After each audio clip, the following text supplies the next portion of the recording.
Okay, I'll play with it then.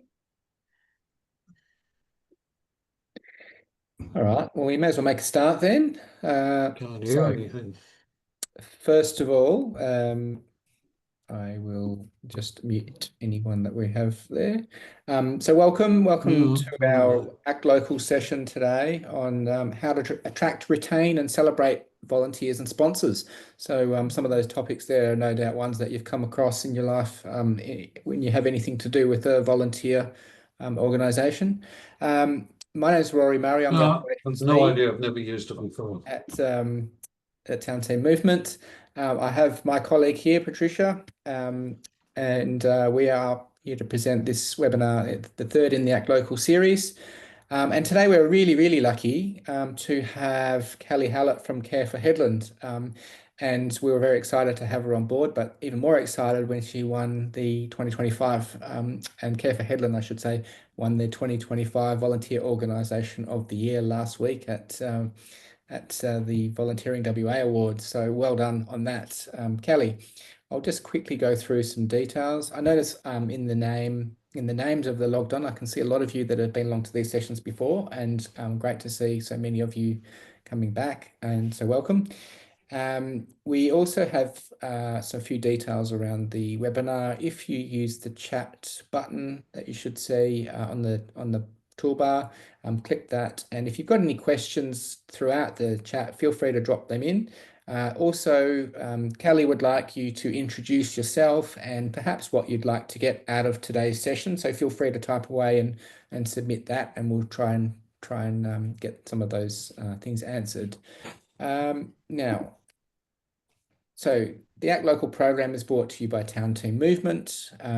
We do have, I know many of you are familiar with our work at Town Team Movement, but just for those of you who aren't, we've got a kind of a dual role at Town Team Movement. One is working with governments, and particularly local governments, in helping them work more with and by their community. So really encouraging and enabling community members to take an active role in citizenship and trying to, help enable that process. And the other process there is the working with the citizens to help them become more active citizens rather than passive consumers. So that's sort of broadly what our role is at Town Team Movement.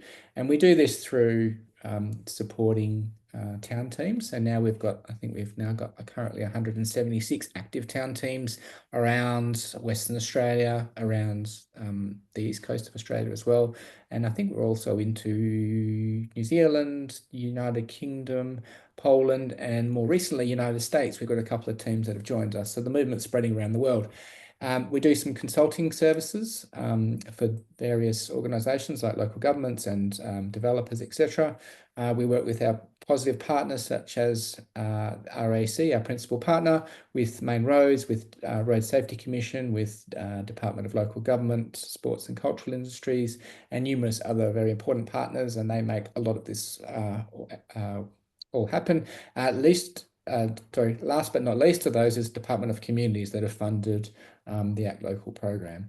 And we also deliver in-person and online training through our placemaking education platform, but also we can do custom delivered training if you're interested in that sort of thing. So feel free to reach out and have a discussion with us.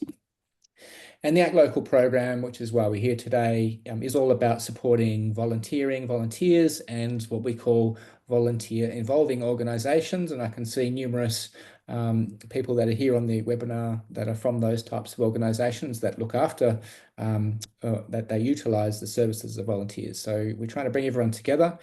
We also have an on-the-ground representation in the Wheatbelt, Western Australia, in the Pilbara, and also in Kalgoorlie-Boulder region. So if you would like someone in your region to reach out, then feel free to get in touch. I will have details of those later in the presentation.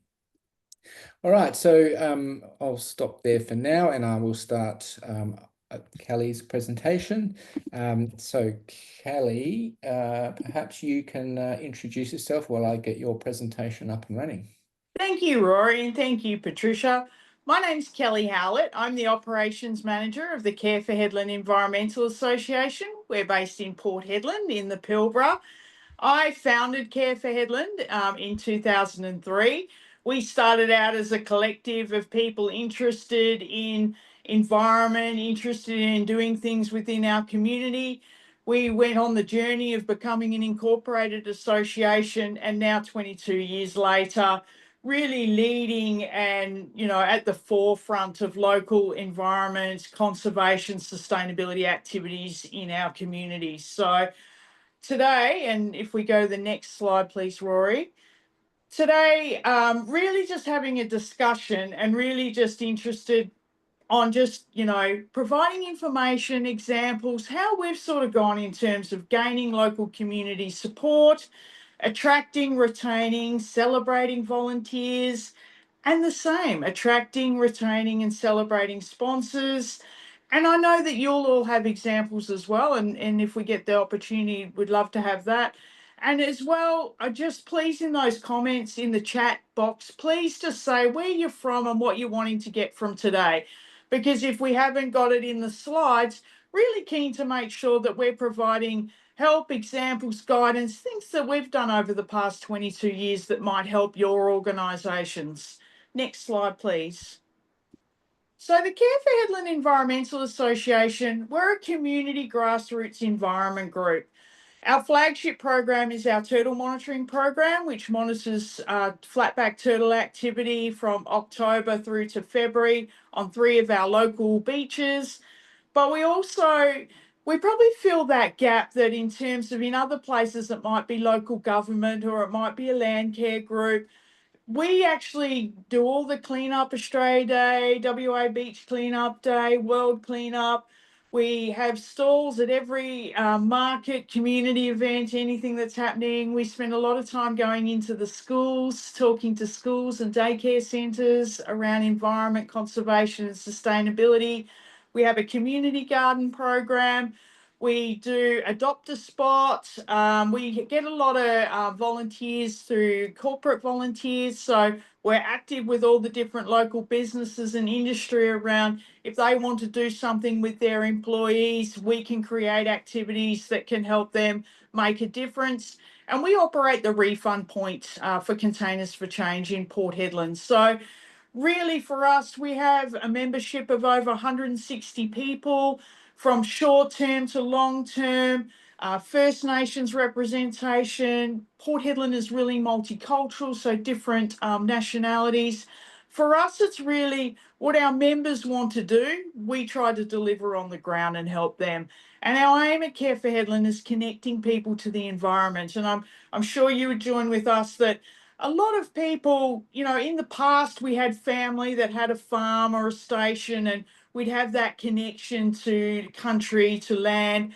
Today, a lot of people move to Hedland. A lot of people have lost that. There's a disconnect between the land, country, themselves and their lives. So we're really active in reconnecting people, connecting them to the environment and the different environment and timing. We don't have the 4 seasons here. We have pretty well dry and wet. So connecting people, planting guides, calendars, things that help people to settle in and make Hedland their home. Next slide, please. So before I launch in, just want to take the opportunity to acknowledge the Gadiara people whose land we're on this afternoon, but also respectfully acknowledging the contribution of elders past, present, emerging, not just here in Gadiara, but where you are doing your works and where you're joining in from today as well. So in terms of community support, it's really hard. Like there are a lot of things happening in our community. There's so many things on, whether it's through different people's workplaces, friends groups, children's groups, school activities, sport, music. There's lots of things on. So it's really important that you're able to maintain what you're doing and have it on the community's radar. They need to know what's happening. And you don't need big budget or big money to make sure that your community knows that you exist and know that you are running different programs and activities. They do say that for someone to know that an activity is happening, to know that an event is planned or a project's underway, that you need to communicate that in 6 different ways. So it's really important because people are so busy, the world is so noisy, there's so many different messages being thrown at us all the time. 6 different ways to make sure that your group, your activity, your project, people know about it. So really important that you're just not wholly relying on Facebook, you're not wholly relying on emails or word of mouth, but you're using those community notice boards, you're using the local school newsletters. There are lots of different free ways to get information out. Your local member for parliament, also your local council. So just making sure that you're trying to get it out as much and as many different ways as you can. And even just, writing submissions and providing feedback on proposals.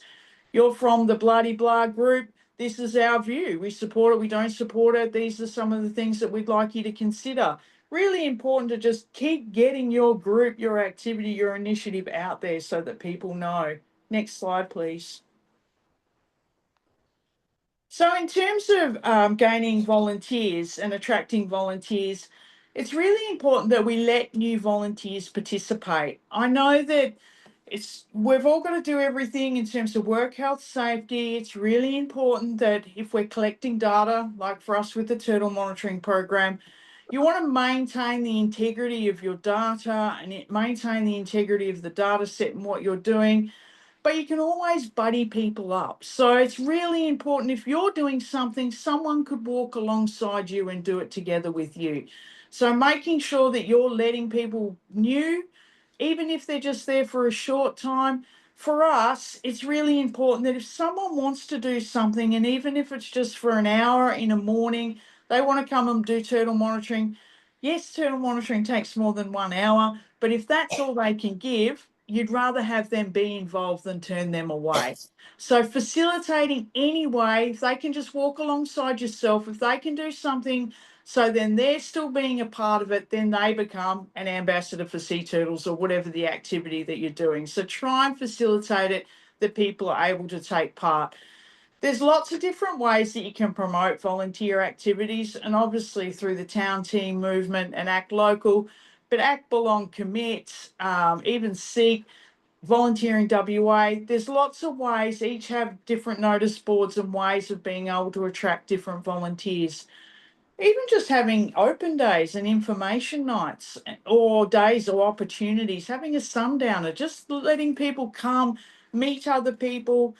Often, if you think back to yourself and think about, why do I volunteer? I volunteer because I want to make a difference. I want to meet like-minded people. I want to do an event that's, fun and stimulating.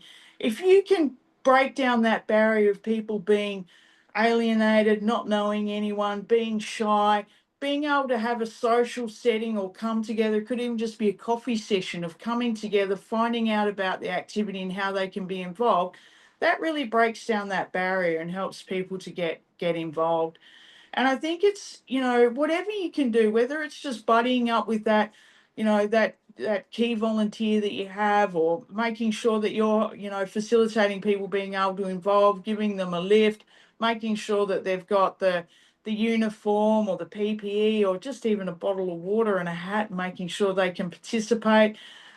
Making sure that you're giving advance notice. Everyone's really busy. There seems to be school activities and different community things on all the time.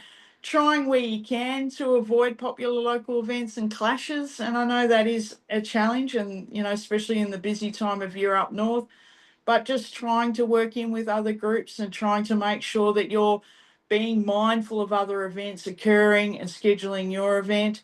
But even just, if you're doing some giveaways and a barbecue, just things that are not, expensive, don't need, big outlays. Locally hardened seeds is a great way. We give them away from our community garden. It gets people talking about local plants, local, gardening conditions, the community garden. So that's definitely an opportunity. And again, I touched on it at the start about corporate volunteers. Many businesses, and maybe just do a bit of a Google search to see, does your local government have a volunteering policy? Does your local big business in town or medium-sized business have corporate volunteer policies? A lot of different companies, businesses, governments all have volunteering policies, often tucked away and people don't really look at it. So see if they are available online and then approach them. I'm aware, town of Port Hedland, you have a volunteer policy for your staff. How can we work together to get your staff involved and be volunteering with us? So there's plenty of ways to try, and it's just about trying different ways. If you've reached out and you've written a letter and no one has responded, try again, try another way. Can I go and meet? Can I raise it at an ordinary council meeting? Can I do things to try and say it a different way to get that message through to the right person to then be able to get people being involved? So don't give up after one try. Next slide, please. So in terms of getting people to volunteer and get involved, volunteering and time commitments of volunteers, it has really changed over the years. And I remember when I was a child, Clean Up Australia Day seemed to go all day. And, those all day events, they're few and far between now. To get volunteers to be able to come and participate, they tend to really require short, sharp, well-organised events. They've got work, family, commitments, things that they're doing, other groups that they're involved in. So just being able to have people that can come in, don't need too much training, can be buddied up, but also if you're using different people for volunteering, if they can acquire a skill set or a ticket or a recognised qualification for assisting you, might be tour guiding, it might be marketing communications, using a forklift, doing something. If there's something you can tack on as part of that volunteering experience that's relevant to the volunteering opportunity, then that can provide a really good opportunity to keep people involved in the longer term as well. The key, and I know it is challenging because you want everyone there and you want them there on that day and time that you're doing, but just trying to be flexible with attendance and that duration of volunteering effort. Yes, ideally, in an ideal world, if everyone didn't have other commitments and clashes and didn't have to go to work and didn't have family and didn't have things happening, they would be with you from 6 a.m. till 9 a.m. That's when you might be walking the beach, collecting litter and doing turtle monitoring. But that's unreal. That's not the real world. We have people that can only come for a short period of time. They might only be able to do 6 to 6:30. Then they've got to go and shower, get ready for work, drop off the kids at school, go and drop off something for another community group, and they're off to work and doing things. So being understanding and letting people participate for whatever period they can, that's a real key. And I think that you'll find then that if you can do that, they will reward you in, hopefully they might be able to do some more time or days on other opportunities, but if not, they might tell other people. And I think we've always got to remember that if people do come and have a good time and good experience with us, they'll tell 10 people at least. They'll tell 10 people, whether it's at the water cooler at work, the photocopier, when they're at the shops, when they're doing their shopping, they will tell other people of that good time and what they did, and that will attract others to your group as well. Really making sure that if people are participating and volunteering with you, that they've got what they need. So, if they're out in the sun, making sure they've got hat and water. For us, we're really big on transport. We do have public buses, but they don't really tie in well with any activities and any start finish time. So we're often giving people lifts and helping facilitate people getting to and from activities, and even accommodation. For our turtle monitoring program, we really need volunteers to come and do those 11 p.m. to 3 or 4 a.m. shifts when the high tides in those times. And that really suits young university people and people that are coming up here specifically to do the turtle monitoring. They're not trying to rush off to work or do other things. So for us to have them up here, we appreciate that it costs a lot to get to Port Hedland in the first case. But if they can get to Port Hedland, we'll look after them and we billet them. So we billet all our out-of-town turtle volunteers. They stay with local families. They then learn more about the community, get involved with different things. Sometimes they're just house sitting because we've got a lot of houses that need house sitting over the Christmas New Year break. But it's giving them that accommodation and using what you have available within your community's resources to help support people to be there to help do your activity. Also, just looking at those volunteering policies that other, local employers and groups might have. And very importantly, having your volunteer insurance. And I know that Town Team and a lot of different groups help support groups so that you have your volunteer insurance, and just making sure that you're updating your insurance company in terms of your activities and what you're doing, and keeping that all up to date.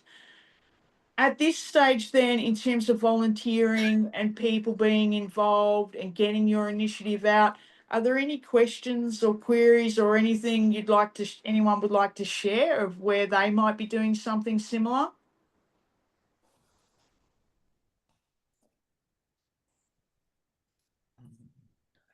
No hands up. So if we go to the next slide in terms of engaging young people, and again, Care for Hedland has a fantastic group of young volunteers that participate and assist us in all our activities, whether it be the turtle monitoring program or the adopt a spot litter cleanups, all our different cleanups, even the Christmas wrapping. And I think for us, we really try to have whole families being involved and try and encourage all the family to be involved, and really promote activities as being family friendly and something that everyone can participate in. But also, we know that mum and dad are busy, they're working, they're doing things, they've got their own commitments and things on. So making sure for us, we have policies and procedures around supporting and involving our junior volunteers. So for us, all of our coordinators, all of our leading hands, we all have working with children checks. And we also have, if people are aged under 9, then they must be accompanied by a parent or carer or guardian. Once they're above 9 and with parental consent, then we can pick them up, take them to the beach for turtle monitoring, and then bring them back home. So, or we might drop them straight to school if they're a bit older. So for us, it's just particularly working with the parents, and children are always really keen to say, yes, I'd like to be involved, or I'd like to do stuff. Making sure you're always dealing with the parents to make sure the parents haven't got some other commitment and some other thing on, and making sure that they're comfortable with their young person accompanying and, going and helping with that particular activity. So for us, the main thing is around that transport and making sure that junior volunteers can safely come and return from that volunteering activity, but also be supported. So we have really good attendance from our junior volunteers at the Christmas wrapping, and they love the Christmas wrapping, and they, it's a safe environment. There's always adults there, people watching, but just making sure that they feel supported and safe, and they're learning and engaging with adults and people in the community. We accept donations for the Christmas wrapping, so there's some money handling. So just making sure that they're nice and comfortable and supported with what they're doing. And really, again, like the same with adult volunteers, just being flexible with that attendance and that length of time they're going to be with you. Young people in particular, they've got a lot of things on, lots of things happening. Sometimes, it's difficult to get young volunteers helping early in the morning. Maybe they're better in the afternoon, maybe they're better with some of that evening. So it's just really working in with them, working in with the parents, just that really good, clear communication, and just making sure. And if they're coming with you, they know who's driving the car, they know which car they're going in, they know which time they're coming back. And if something does happen, making sure in terms of, okay, we're a bit longer on the beach because we had a lot of turtle activity, making sure the parent knows, not just dropping them back late, but really working with them and making sure that, yes, everyone's happy with return time and what processes are happening from there. Really working with the schools, and I can't impress enough, schools are sometimes hard to get into. The schools really schedule out, in terms of NAPLAN requirements and all their requirements. They really map out what they're doing for the term. You need to get in early and try and get your organisation or your project and activity into the school. Sometimes as hard and they won't get you in. Other times they'd love you to come every week and do different activities. So it's just balancing out what you're trying to do and what message and what you're wanting to engage the school with. If the school and the students can hear from you, hear about the project, that stimulates that interest. And if they're interested, then you can then work with them following on, work with them, the parents, being able to get them involved and having a placement. You know, for us, we've been recently did a presentation to Hedland Senior High School. We spoke with some or group of students. There was probably 50 students around years 8 to 10, talking about opportunities within the local community environment group sector. And it was interesting, the teacher's like, oh, I'm not sure what interest you'd get. When we finished the session, we had 5 students, I think 3 of them were boys and 2 girls, coming up wondering about placements at the community garden, at our Containers for Change, obviously all quite interested in the turtle program. So it's really good to just, wherever you can, take those opportunities to talk about your group, talk about what you're doing, how they can be involved, and hoping then that a few of them will pique that interest and want to be involved. We also have a really big homeschool community, so that's another one to not leave off your radar. Try and connect in with those homeschool groups. They're really proactive and visiting different things, being part of different activities, tying it in with curriculum. So that's a really good opportunity. And then just working in with local youth organisations. Most local governments have youth development officers, youth programs, but there's also, working in with Headspace, working in with, for us, the Youth Involvement Council, working in with Mission Australia, working in with others that do dedicated work with youth groups and youth, and letting them know about your program, letting them know about how they can get involved, and helping to facilitate that. Next slide, please.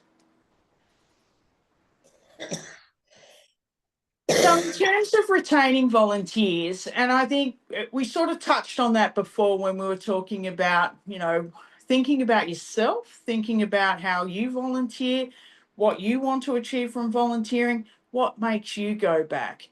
What makes you go back is that people know your name, they are welcoming and friendly and get you involved, and you're doing meaningful activities. And I think, whether it's, taking photos of them doing activities, really being excited and happy and proud that they're out helping you, they're being part of it, and, really making them feel a part of it as well. For us, it's all around that recognition and thanks. And we just had National Volunteer Week sundowner at our community garden on Monday night. And while some might sort of chuckle, we give volunteer certificates at everything and anything. So for us, it's Clean Up Australia Day certificates, it's turtle monitoring certificates, it's National Volunteer Week certificates, thank you certificates wherever you can.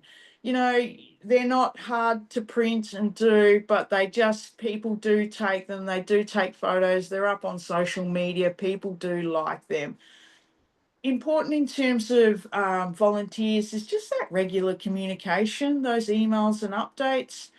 If people are doing things and helping you with something, they want to know how it's going. What's the progress? How many nests have been laid? How many nests have hatched and emerged? What things are happening? Just keeping them updating, letting them know so that people know what's happening and they feel a part of it, and they know, and they're part of those outcomes and that success of the program as well. And it's not just the volunteering, it's a lot of people do it to help make friends, to be, feel more part of their community. So just tying in coffee sessions and breakfast after, okay, we're finished doing our cleanup or we're finished doing this activity, let's everyone go to the local cafe and let's have a coffee together.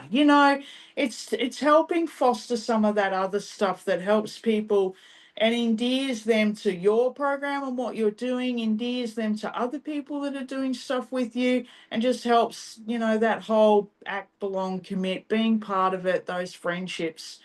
So for us, we always try, and sometimes you can get funding to help with fuel cards and helping people to get fuel and be able to volunteer. just flowers, certificates, thank yous. It's really important just to help recognize people. And we've got some old wooden trophies, some, wooden turtles and wooden things that, we've fashioned into trophies. And having those plaques and having them being awarded each year and having people's names on them. And now 20 years down the track, people can look at those and look at the different names and look at the history. Like, yeah, they are really special, and it does really help with your volunteers to see who else and what else and look at all these other things that have been involved. Really important, if you can, to do surveys and feedback to your volunteers, even if it's at the start, trying to understand why they're volunteering and what they want to get from it.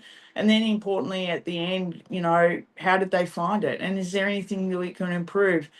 We can always improve. There's always things that you can do to tweak and make that volunteering experience better. And sometimes if you're so deep in the mud of the program and not knowing, you might have missed something small. And if someone does let you know, then that helps to enhance your program.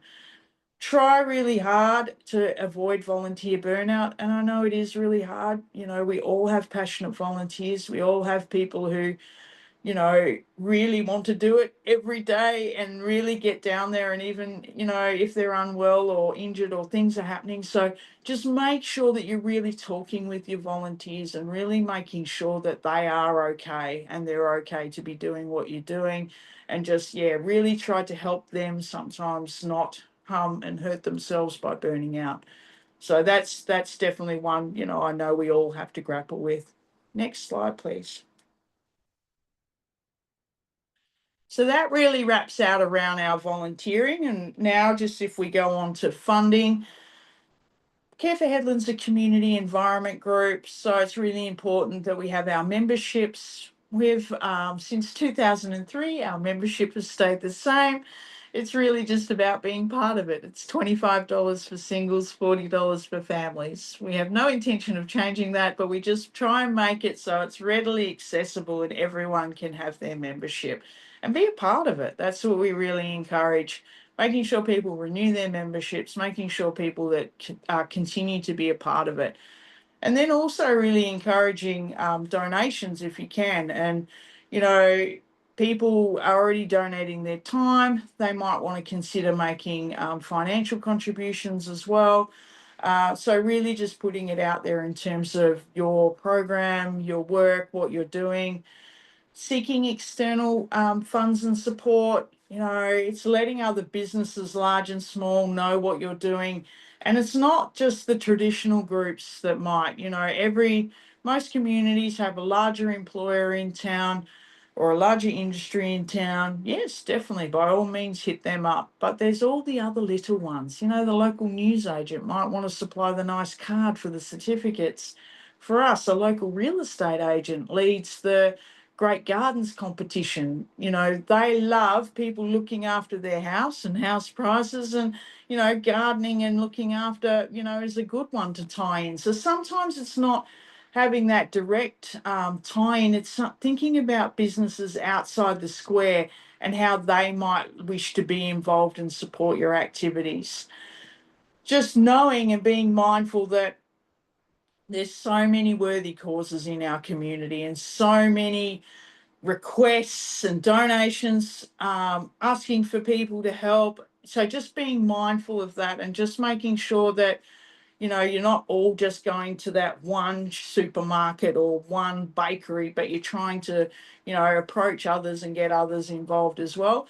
But knowing that other groups, the school P&C, others, they'll be all reaching out. So just knowing other events and knowing other things on, and knowing that everyone's trying to support everything and getting a lot of different requests.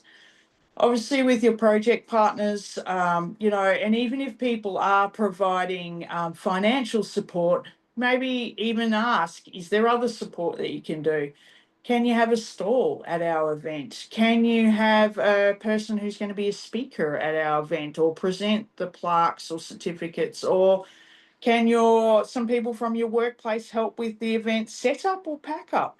It doesn't hurt to ask. And those in-kind contributions, sometimes they're more valuable than the money. Sometimes they give you more hands and feet on the ground to help you put up all those shade marquees or pull down all those shade marquees. So really, making sure people that are in project partners that are involved with your project, see if there's anything else that they can give. If they can't, that's fine. But if they can, that's wonderful. And then look at other ways that maybe a group that's complementary to yourself might be a bird watching group, a land care group, another group. Can they be involved? Can they be part of it? Can they support? We're looking at getting a repair cafe initiative up here in Hedland. And so for us, we're partnering with the RSL because they house our community garden and they have a site that's readily accessible and easy to access. Then we're partnering with the Hedland Men's Shed because they've got volunteers and people interested in repair and building and making things. Also then bringing together the Port Hedland Masonic Lodge and their volunteers who are keen to repair and build and bring things together, and ourselves, Care for Hedland, as an environment group. So sometimes you've got to work with other groups and other organisations that might have different aims and different outlooks, but bringing them all together to help get a project up and going. So it might be working with a ranger program.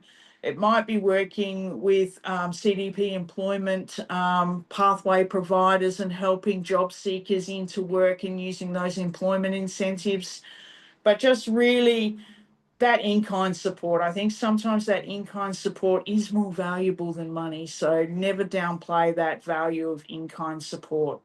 Next slide, please.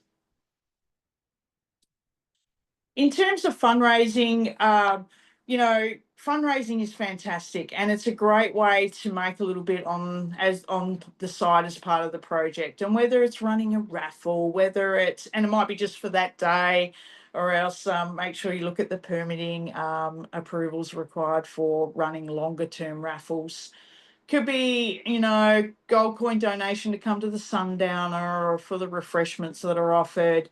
Having a raffle as part of your quiz night, doing a quiz night, having someone come and speak, and even it could be yourself speaking on something and having a gold coin donation. So looking at all those different ways and you can elicit donations. Usually local supermarkets or butchers are happy to do meat trays and different things, so you can, rattle tins and do raffles and get donations. But also you can be creative, and we've been creative in, providing veggie gardening advice and coming around, we've got the community garden and being able to go to people's places and say, hey, we can give some guidance on, setting up a veggie patch in your backyard and, doing things that might be able to get you, your group or association paid a fee for providing something that might be your in-house expertise. For us, it's around providing an experience. So when we have cruise ships visit Port Hedland, we do turtle tours. And even though it's not turtle season and it's not when the turtles are there, cruise ships come when they come, but just taking people on a bus, taking them to the beach and letting them speak to local people and just touching the beach where they come and hearing all about it, that's enough. People pay for that experience. They want to know about what locals do and, or come and see your community gardens. So, they're good ways to fundraise. Containers for Change is a fantastic way to fundraise. That's 10 cents from every container that people are donating. A lot of people don't want that financial return from their containers or don't care where their containers go to and are happy to drop it off at the Girl Guides or drop it off for safe. So if you are a group and an organisation, register yourselves with Containers for Change and get people to donate to you. They have everyone's charities and community groups and causes up on their site. So it's a great way if you're interested in putting your money or containers to another cause, you can just look on the Worrell site and see what groups and be able to support that group. Growing your own seedlings. We have harvest markets, so being able to sell some of the excess produce from our community garden. Hosting corporate volunteers with Volunteering WA. Sometimes there's financial arrangements that can see you receive some money for hosting a particular corporate group. So they might be opportunities as well. And if your group hasn't, I'd really encourage you to explore tax deductibility gift recipient status and your ACNC registration.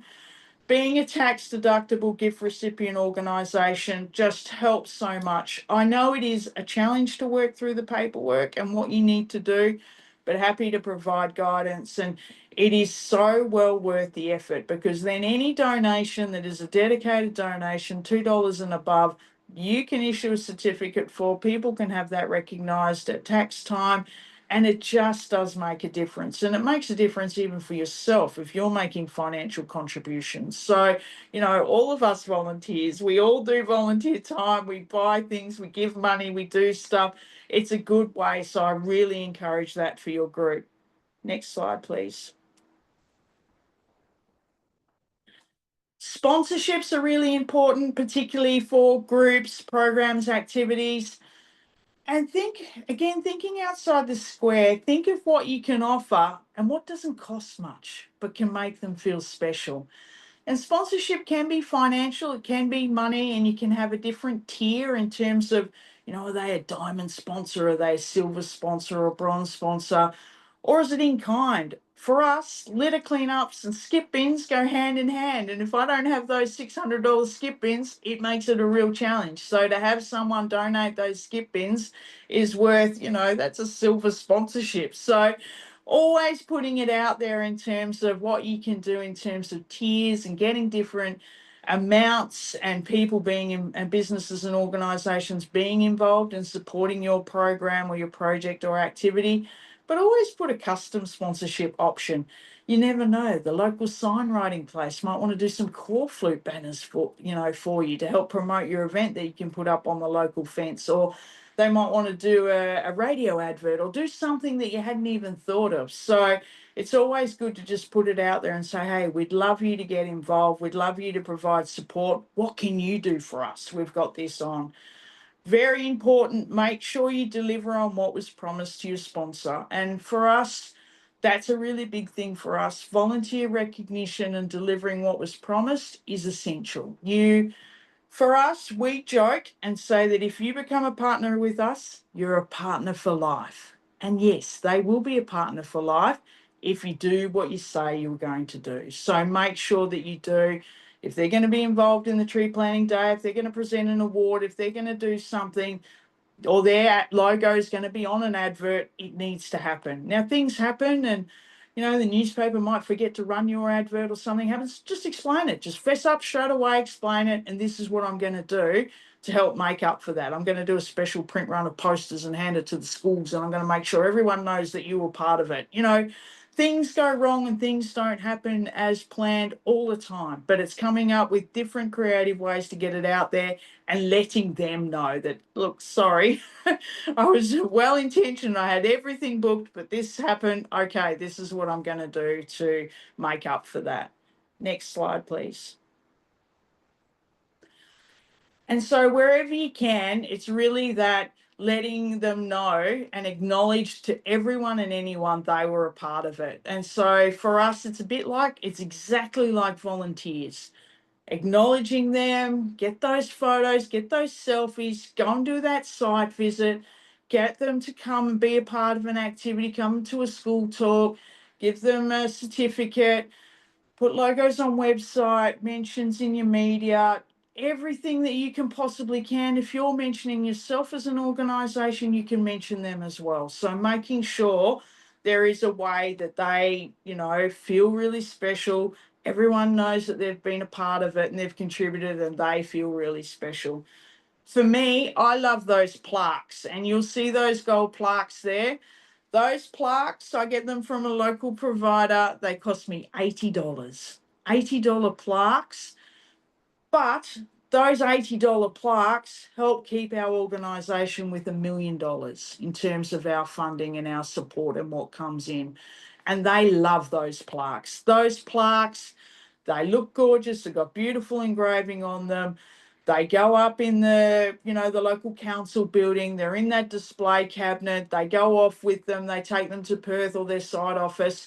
Those plaques, they are the best $80 you can ever spend and buy. And I just highly encourage it. At the end of the day, $80 isn't much. You can build it in and build it in as part of your project cost. It is a cost of doing your project and activity, recognizing your sponsor. So just do whatever you can to make them feel valued and supported, and let them be proud and show that they're part of it and what they've done, because it'll come back to you.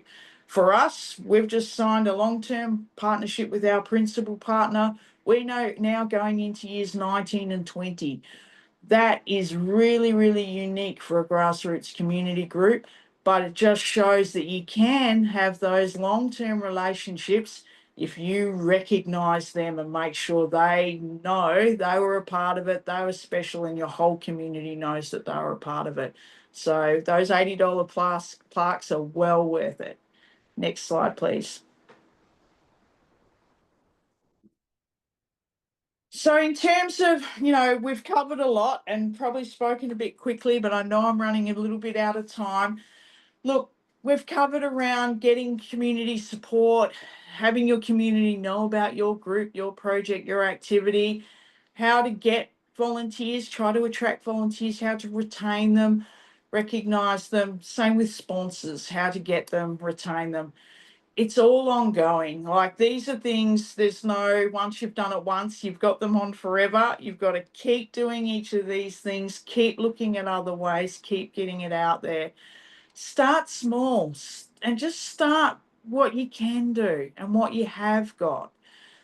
Do what you can. You don't need to be spending big money. You don't need to be doing, full page ads in the paper. You don't need to be doing big things. It's the little things as well. It's having that one-on-one chat with that, expert in your group that's, really good talker on what that project is and what data you've got and what's happening. Having an informal coffee session, they're all different things that you can do to help get volunteers involved, get sponsors involved, keeping things going.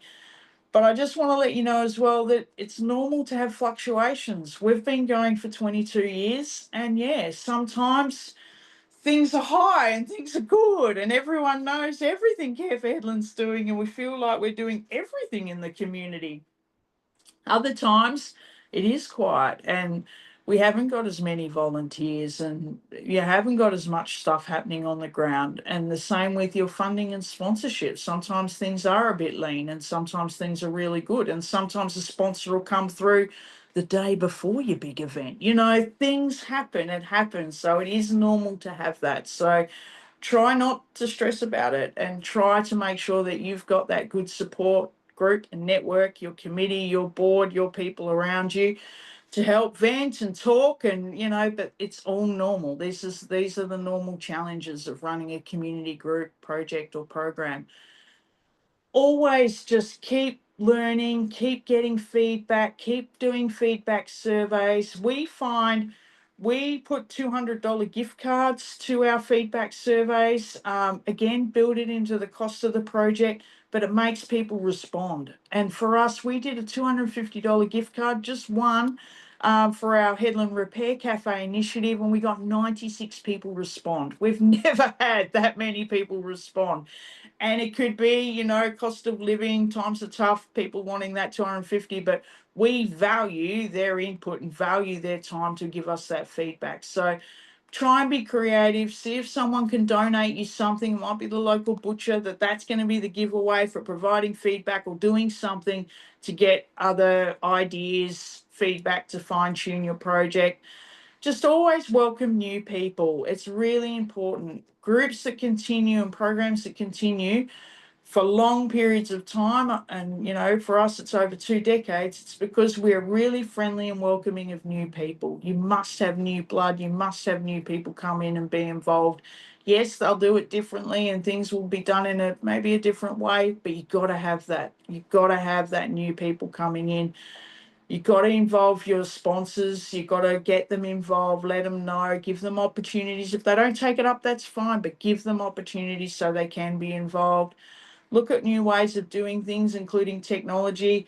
For us, we've gone from a turtle program that uses paper and grey lead pencils to now using tablets. So the young people love using the tablet and love putting the data into the tablet. Whatever helps to help get people involved and being a part of your program.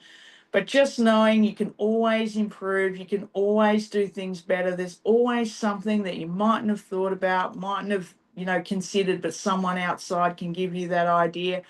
And really, it's just about keep trying. Like, we've got to keep trying. Like, our world, there's so much happening at the moment in terms of our world and what's happening, whether it be local, state, national, or international. So for us, looking after the environment and caring about the environment and helping others to do their part to help for the environment, there's so much, and we've just got to keep trying and just helping people to do those little things. If people can do little things and get involved, then we'll build up that momentum and we'll be able to make that change. Next slide, please. So that's pretty well my presentation, everyone, and I think I'm pretty well on time. So I'm really keen to hear any questions, if there's any advice, if there's anything you wanted to hear from today's program that I mightn't have covered, please let me know. Well, thanks, Kelly. That was amazing. I know that there's a number of people on this webinar that are very experienced in dealing with these, with volunteers, etc., in this topic. But I'm sure all of them will have even learned a whole bunch of stuff that they hadn't really previously thought of. So that's amazing, and I'm looking forward to actually going back over the video and like actually making notes about this. It's like we could write a whole guidebook out of your knowledge on this. So well done. That's incredible. I had one question actually. I thought you mentioned, I mean, there's just so many parts to this of, all these different ideas that you could do. Do you, in terms, like, do you sort of target people that could help you, I guess, run the volunteering aspect of your organization? So things I can imagine, things like, some of the technologies type of things, some of the sponsor management. Do you go and actively try and recruit for those type of roles? Not necessarily, but what I do is I find out what are people's, that's that motivation, understanding why they want to be a part of it, what's their background about them. And for me, particularly because here in Hedland, you might get people who are stay-at-home mums, or they might be expecting, and so they've taken time off work, but they're, not able to walk the beach, but they want to be involved in the turtle program. Well, that's fantastic. You can help us with data entry. We can drop off a laptop, So for me, that's why I'm always about, what do you want to get from it? What are you wanting to do? What are the skills you've got? How can I get you involved? So that's how I tailor it more. So I'm probably more adaptive in understanding, okay, so someone's great at marketing, fantastic. You'll come on board. We've got this. Can you help me with that? So yeah, it's more using what I have. Great, thank you. Now I have to say, amazing presentation, Kelly. Thank you so much. And I know Kelly for some time now. And I have to say, I don't know many organizations when sponsors coming and asking to sponsor something, or volunteers are queuing to volunteer. But especially, like I'm impressed with Care for Hedland attracting young volunteers and families. So families now competing with each other. Would you like to touch a little bit on this, Kelly? Yeah, I love this. I think I'm Aries, so Aries are very competitive. So I think everything for me is a little bit about certificates and competition and hours, but I love it that families have embraced it and really take it on board. So for our turtle monitoring program, through our sign-in sheets, we actually record the hours people do and what they've contributed. And it doesn't matter if they've just done half an hour or longer. Everyone's hours, whether they're Christmas wrapping, whether they're at a fundraiser, whether they're on the beach, whether they're at any of our activities, all their hours are kept. And then we recognise them. And I love it that I then hear from families that on the fridge, they've got a running tally. And yeah, the youngest Piper, she's winning and she's got these hours. So I love that everyone gets into that. That's not for everyone. And appreciate it might be an Aries thing, but definitely you can play to that if families and people are interested in that. And again, it's just people then recognizing, for us, we recognized, wow, you gave 24 hours, you gave a day, like that is amazing. So it's just recognizing those contributions that people do make.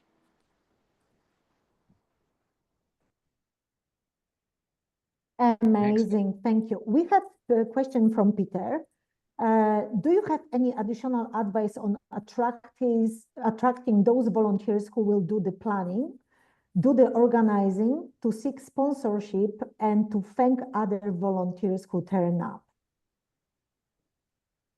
Yeah, I think again that's, for me, I look internally and see within our volunteer cohort who has skills in terms of maybe someone who does event planning or someone who has organized something, or can you buddy up someone with you or your coordinator to help organize something? So rather than throwing them in the deep end. So I think, yes, you could approach organizations and ask them if they can come on as part of a sponsorship, or maybe a business might help you to, hey, to deliver this event, I need an event manager. The event manager fee is going to be $5,000. So can we get support for $5,000 to cover that?